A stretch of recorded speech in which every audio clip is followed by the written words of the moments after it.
시간에 하나님 말씀 우리 창세기 6장으로 보겠습니다.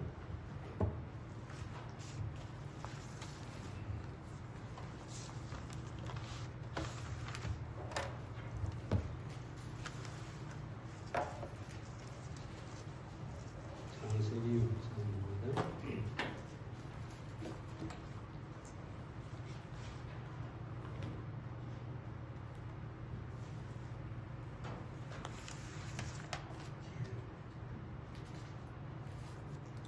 팔절과 9절 말씀만 받들어서 읽겠습니다. 그러나 노아는 여호와께 은혜를 입었더라. 노아의 사적은 이러하니라. 노아는 의인이요 당세의 완전한 자라. 그가 하나님과 동행하였으며. 오늘 본문에 보니까 노아는 여호와께 은혜를 입었더라. 참 이 말씀처럼 아름다운 말씀은 없습니다. 우리는 하나님 앞에 죄인이고 부족하고 뿐만 아니라 우리의 생명은 유한하고 어떤 일이 우리에게 부딪혀 올지 모르는 그런 생활 속에서 하나님의 은혜가 아니면 우리는 단 1초도 살 수가 없는 줄 압니다. 그래서 노아는 여호와께 은혜를 입었더라. 우리 모두에게 이 말씀이 임하기를 바랍니다. 전국에는 하나님께 은혜를 입었더라. 정말 은혜 있기를 사모합니다. 은혜라는 말은 히브리어로 하난이라고 하는데 불쌍히 여기다, 아랫사람에게 호의를 베풀다, 그런 뜻입니다. 이 은혜는 구부린다는 뜻을 가진 헨이라는 말에서 나온 말입니다. 은혜라고 하는 것은 그럼 뭐냐? 더 높은 곳에 있는 사람이 더 낮은 아래에 있는 사람에게 허리를 구부리고 무언가를 베풀어 주는 것. 그게 바로 은혜라는 거예요. 물론 위에 있는 사람은 많은 것을 가지고 있고 그 아래에 있는 사람은 사실은 아무것도 없는 사람이지. 이게 은혜예요. 하늘에 계신 하나님께서 그 허리를 굽혀 인간에게, 우리에게 베풀어 주신 사랑, 호의, 축복, 모든 것이 하나님의 은혜인 것입니다. 우리는 그 은혜 속에서 살고 있고 더 큰 은혜를 사모하는 우리가 되어야 하겠습니다. 오늘 이 본문 속에서 우리가 찾아볼 수 있는 것은 왜 노아가 은혜를 입었느냐. 첫째로 노아가 은혜를 입은 것은 그가 의인이었기 때문입니다. 9절 말씀 처음을 봅니다. 노아의 사적은 이러하니라. 노아는 의인이요. 이 사적이라는 말은 좀 어려운 말입니다만은 족보 또는 세대를 말하는 말이고요. 의인이라는 말은 예시 차디크라는 말인데 의로운, 공정한, 그리고 올바르게 행하다, 이런 뜻이죠.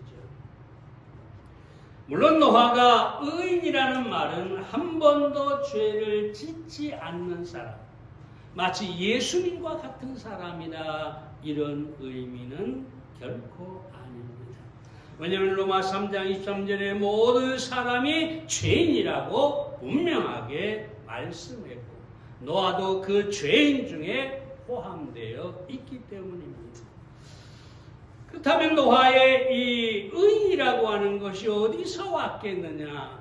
우리가 성경을 찾아보면 알 수가 있는데요. 다시 말하면 믿음으로 히브리서 11장 7절에 보면 믿음으로 노아는 이렇게 얘기합니다.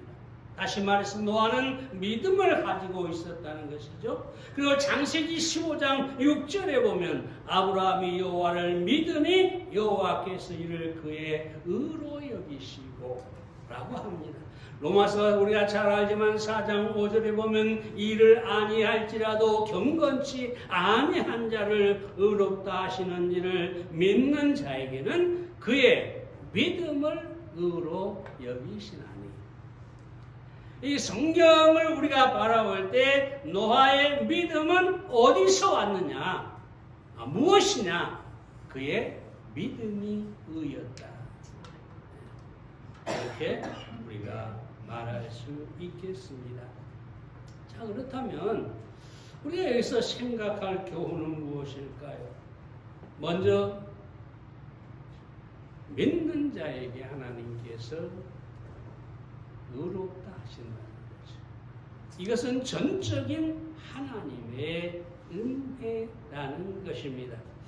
여러분 예수님께서 십자가에 돌아가실 때 잘 아시죠? 두 강도가 있었는데 한 강도가 주님을 바라보죠. 주님의 긍휼을 구하죠. 자, 그때 이 예수님께서 그 강도에게 뭐라고 합니까? 네가 오늘 나와 함께 낙원에 있으리라. 여러분, 십자가에 달린 강도라는 것은요, 정말로 극악한 죄인이어야 합니다.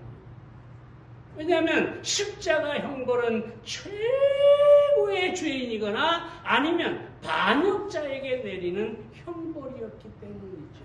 그렇다면 우리가 생각해 볼 수 있는 것은 뭐냐면 이 강도는 생전에 선한 일은 하는 일이 없이 아주 극악한 정말로 죄인 중에 죄인이었다. 강도 중에 강도였다. 그렇게 볼 수가 있는 거죠.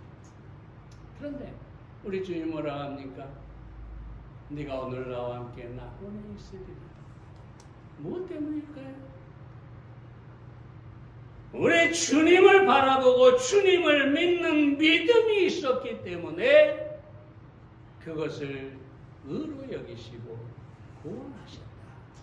성경 전체를 놓고 볼 때 그렇게 우리가 평가할 수 있는 거죠.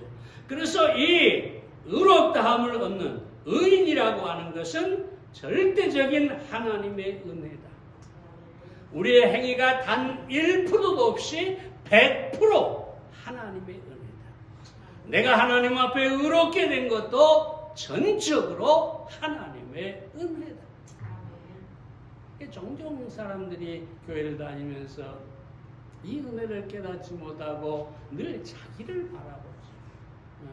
내가 이렇게 죄를 지었는데 이번 주에도 이렇게 허물이 많은데 내가 정말 부끄러운 사람이에요.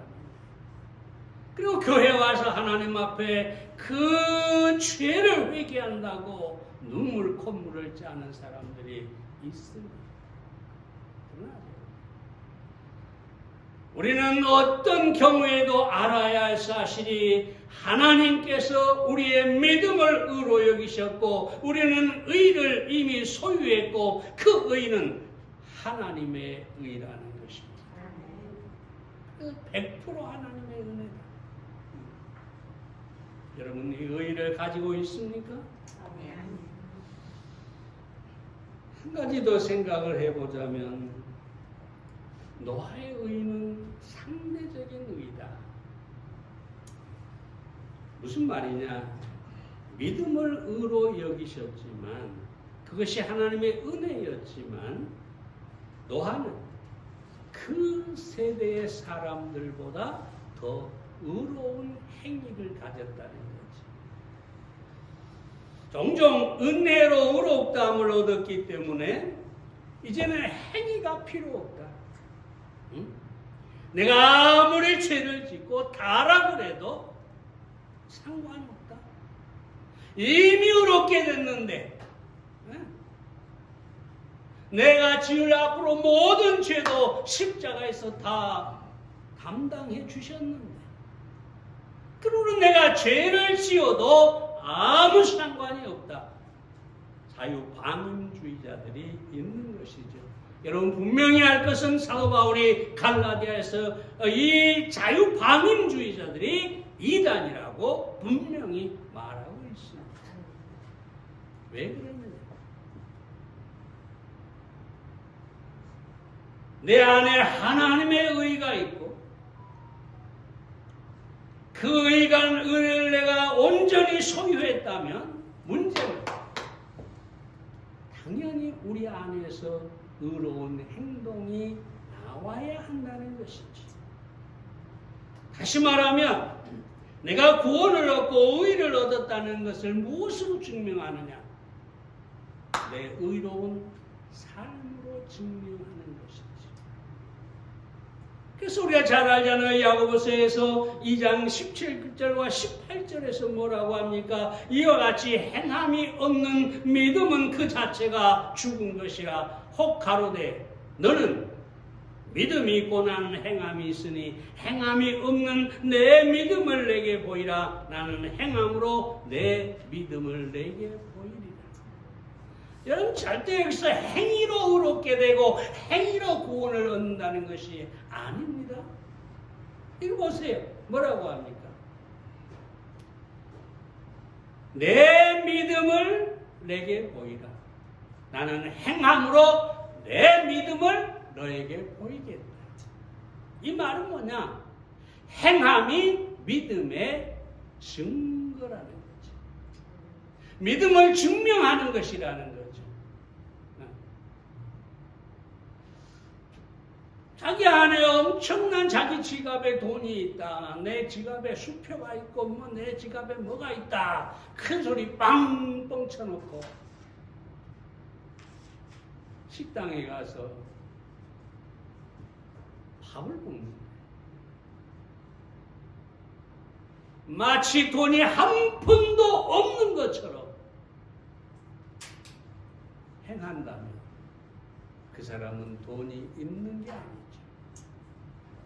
보여야 되는 거죠.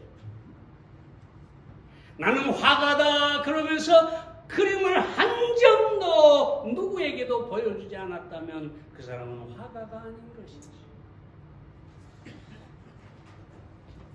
모든 게 다 그렇죠. 그러므로 우리가 의인이라고 한다면 우리는 반드시 생활 속에서 의를 행해야 된다는 것입니다. 자, 우리는 뭘 보고 있습니까? 은혜를 입었더라. 누가 은혜를 입었느냐? 노아가 입었다. 그럼 노아가 왜 은혜를 입었느냐? 의를 얻었고 또 의를 행했기 때문이다. 물론 하나님은 우리가 믿음으로 얻은 의를 가졌을 때 그 자체가 은혜고 또한 은혜를 베풀겠지만 우리가 의를 행할 때 그 은혜는 더욱 커지고 더 풍성하게 우리에게 주어진다는 것입니다. 시편 84편 11절에 보면 여호와 하나님은 해요 방패시라. 여호와께서 은혜와 영화를 주시며 정직이 행하는 자에게 좋은 것을 아끼지 아니하실 것이라. 하나님은 은혜를 주시는 분인데 누구에게 아끼지 않고 주느냐? 정직이 행하는 자, 선하게 사는 자, 의를 행하는 자. 그럼 사랑하는 여러분, 우리는 하나님께서 아끼지 않는 그 좋으신 은혜가 우리에게 넘치는 삶이 되도록 우리가 이미 믿음을 가졌으니 의를 가졌으니 그 의대로 행해야 되겠습니다. 두 번째로 노아가 은혜를 입은 것은 그가 완전했기 때문이다. 9절 말씀 다시 봅니다. 당세 완전한 자라. 그 세대의 완전한 자. 완전한 자는 말은 완성하다, 완수하다 라는 타맘이라는 히브리어에서 나온 말입니다. 이 완성하다, 완수하다라는 말은 일과 관계가 되어 있는 거죠. 사명과 관계가 되어 있는 거죠. 그러니까 완전하다 그 말은 하나님처럼 아무런 흠이 없이 정말 그 완전하다 그런 의미가 아니라 일에 있어서 완전하다 그런 뜻이죠. 하나님께서 맡기신 사명을 완전하게 이룬 사람이다 그렇게 말할 수 있습니다. 우리가 그 노아 방주만 봐도 알지 않습니까?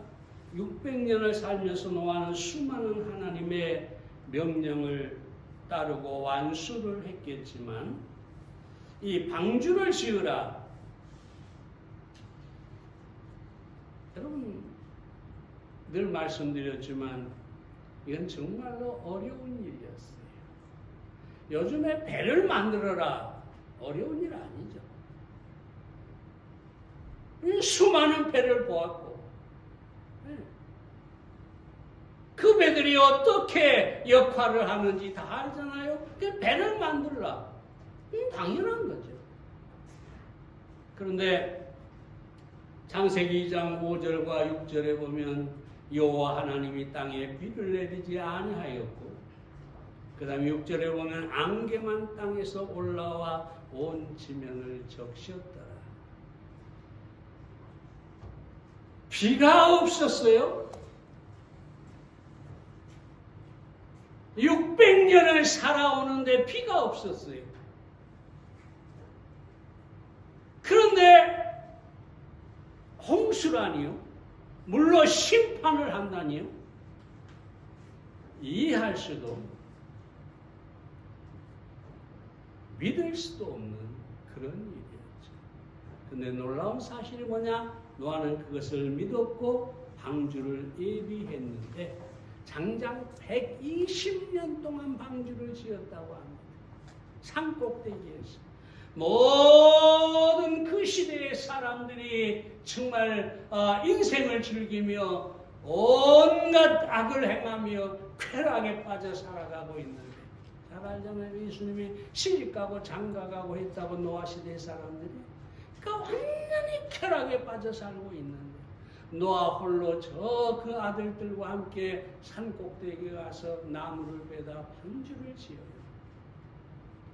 120년 동안 모든 사람들이 손가락질하죠. 미쳤다. 정신이 나간 사람이다. 상종을 하지 말아야 된다. 그럼에도 불구하고 노아는 그 환경 속에서 완전했습니다. 완성을 했어요. 노아의 방주를 완수를 했어요. 사랑합니다. 무엇이 이렇게 노아를 하여금 완전한 자가 되게 했을까? 하나님의 뜻이라면 어떻게 다 완수를 했을까? 또다시 말씀드립니다만 믿음으로 완수한 것이지. 노아가 홍수를 믿지만 않았다면 어떻게 방주를 완수하겠어요? 노아가 심판을 믿지 않았다면 왜 방주를 만들었겠어요? 믿었기 때문입니다. 하나님의 말씀을 그대로 믿었기 때문에 그는 완전한 자가 될 수가 있었습니다.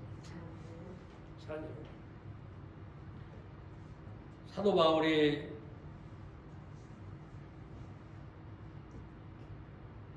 모든 사도들보다 더 탁월하고 그는 모든 하나님의 사명을 완수한 사람이었죠. 다시 말하면 노아로 말한다면 그는 완전한 자. 하나님이 그렇게 말했겠죠. 근데 어떻게 그럴 수가 있을까요? 디모데후서 4장 7절에 보면 내가 선한 싸움을 싸우고 나의 달려갈 길을 마치고 믿음을 지켰으니라고 합니다. 어떻게 해요? 믿음. 믿음으로 바울은 사명을 완수했다는 것이죠.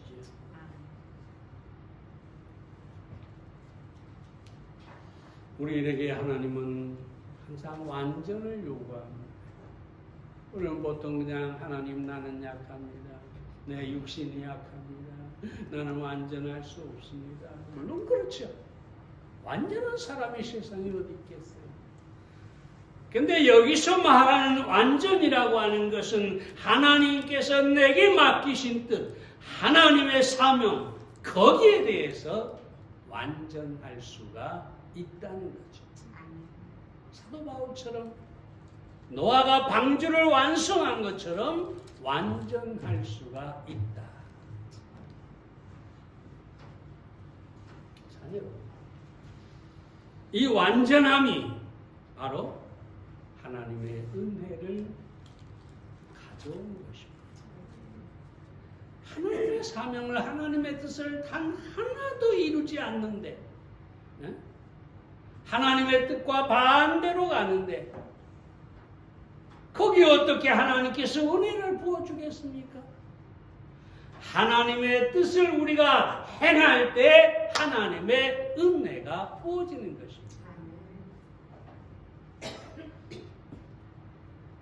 조칼 로딩이 이렇게 얘기하죠. 생각하는 사람이라는 것 잘 아시죠?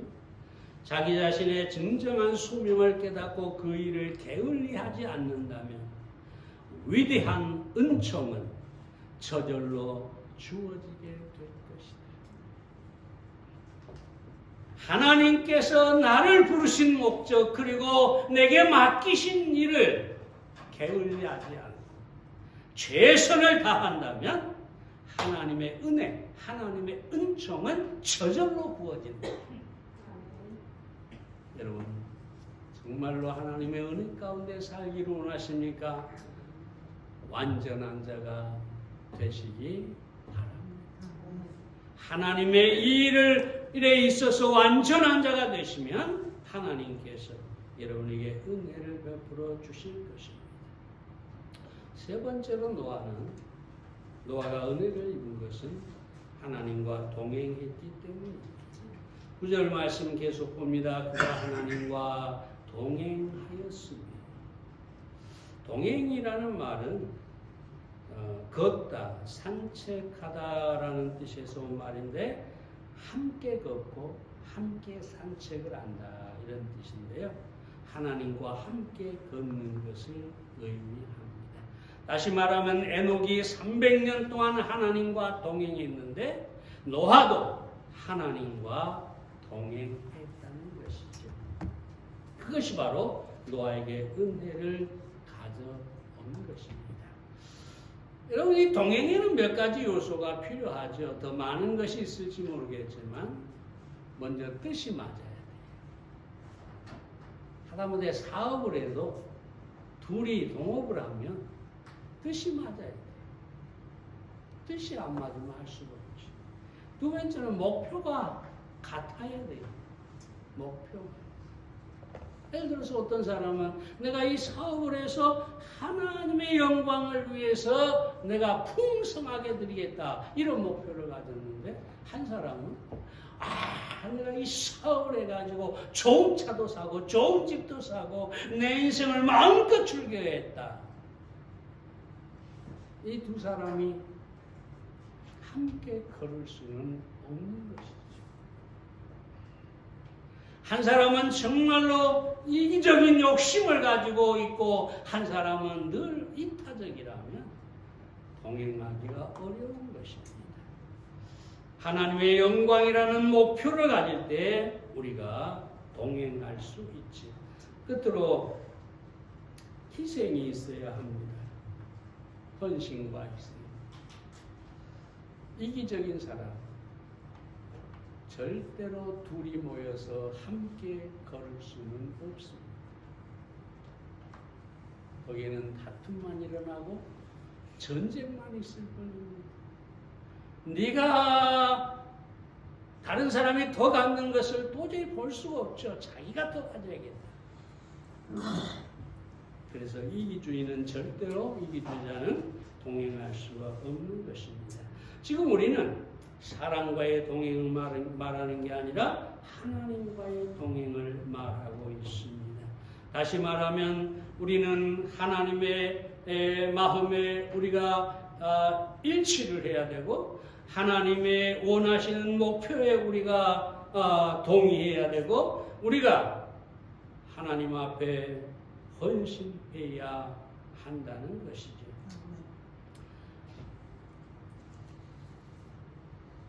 그럼 우리는 하나님과 같은 뜻을 가지고 하나님의 뜻을 목표로 삼고 자기 십자가를 지고 희생을 통해 하나님과 동행할 수 있어야 되겠습니다. 다시 정리해 드립니다, 여러분. 누가 하나님의 은혜를 입을까요? 하나님의 의를 얻고 의를 행하는 사람. 의를 행하는 사람이 하나님의 은혜를 입지. 누가 하나님의 은혜를 입을까요? 완전하게 하나님의 맡기신 모든 일을 완수하는 사람. 그에게 하나님의 은혜가 더해지게 되는 것입니다. 마지막으로 하나님의 은혜를 누가 입을까요? 하나님과 동행하는 사람. 하나님이 지금 내게 계시고 나와 함께 걸으시고 나의 모든 삶을 주관하신다. 그에게는 은혜가 넘칠 수밖에 없는 것입니다. 사랑하는 여러분, 은혜는 우리에게 가장 필요한 것이고 은혜만큼 놀라운 축복이 없습니다. 여러분 모두가 노아가 은혜를 입었더라. 여러분도 하나님께서 성경을 만약에 다시 기록한다면 정경은 은혜를 입었다. 송동표는 은혜를 입었다. 우리 김기호는 은혜를 입었다. 여러분의 평생을 마친 다음에 그렇게 기록되기를 바랍니다. 기도하겠습니다.